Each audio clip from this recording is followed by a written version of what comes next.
There are few Washington insiders as inside as David Gergen. He's served 4 presidents, Republicans and Democrats alike. He shares reflections on lessons learned with Robert Acosta. Is it possible to be a David Gergen today, to serve presidents of different parties? Listen, I can assure you that there are lots and lots of people out there who are better equipped to do it than I was. But there aren't a lot of people going between R and D.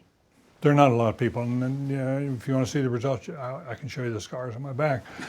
David Gergen may be a battle-tested veteran of decades spent advising presidents, Republicans and a Democrat. But Gergen, who turns 80 tomorrow, doesn't hold back when asked to describe the state of democracy in 2022. We can't continue on the path we're on. It's unsustainable. He has a sense that we're like in a car at midnight on the edge of a cliff with rain falling and no headlights. Sound alarmist? Well, consider the source. David Gergen remains a Washington legend for his clear and steady appraisal of the times, having guided Presidents Nixon, Ford, Reagan, and Clinton through critical moments in U.S. history. When you step back and look at all of this, is America in a political crisis or a moral crisis? That's a great question. That's a great question. I think it's a moral crisis. I really honestly believe these are moral questions ultimately. Gergen is reaching out to those who share his concerns with a new book, Hearts Touched with Fire, published by CBS parent company Paramount Global's Simon & Schuster. It's a call for a new, younger generation of leaders to seize the reins and to learn from someone who was so often in the room where it happened. Take me in the room with Richard Nixon. What's a lesson from your time with Nixon that applies today? Nixon was a man who was, in my judgment, the best strategist we've had in the last half century or so. But he also had demons inside him that he had not learned to control, and they eventually took him down. Always remember, others may hate you, but those who hate you don't win unless you hate them. And then you destroy yourself. Well, know what one of the most wonderful images is? Nixon getting on the helicopter. Yeah. And that night in Washington, life went on.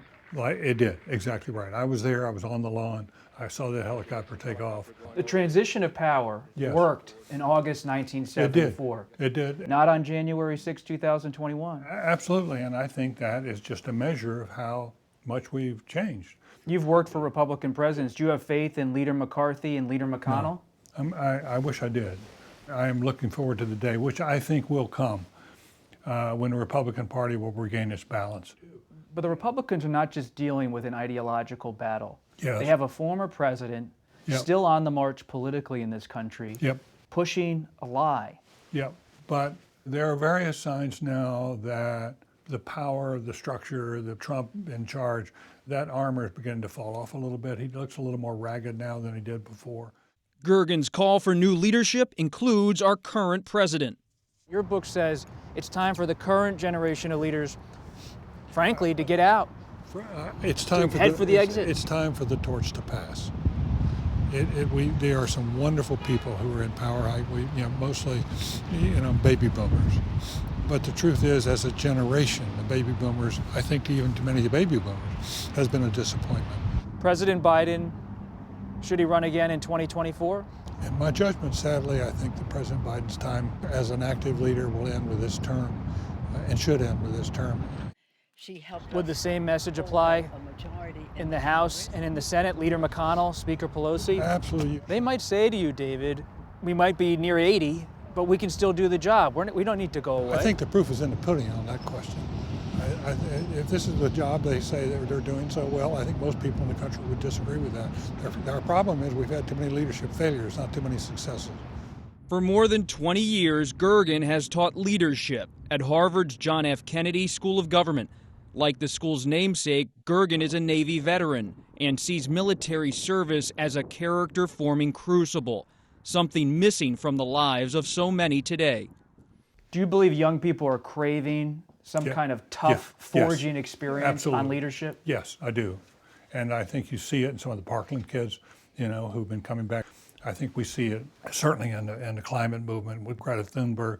We see Malala overseas in Pakistan. And the other stream I would call your attention to are young black women who are occupying the high ground, on things like Black Lives Matter and the Me Too movement. But just down the street here in Cambridge at Harvard, you have so many ambitious students who are saying, I have to go into the private sector. A lot of young people feel like they don't have the time or ability to do national service. I agree. There are people who would do that, but we haven't offered it in a very big way. We haven't encouraged people to do it. Let's go back to and remember a predecessor organization. It was called the Civilian Conservation Corps. Planting is another important conservation measure. We had 250,000 young men in the woods. It was the most popular program of the New Deal. When people serve when they're young, they tend to come back to it. After years of serving presidents, David Gergen now hopes to shape future ones. And while his eyes are fixed on tomorrow's leaders, the lessons of the past are always close at hand. You write about that picture of JFK leaning over the desk. Yes. Our leadership models are evolving.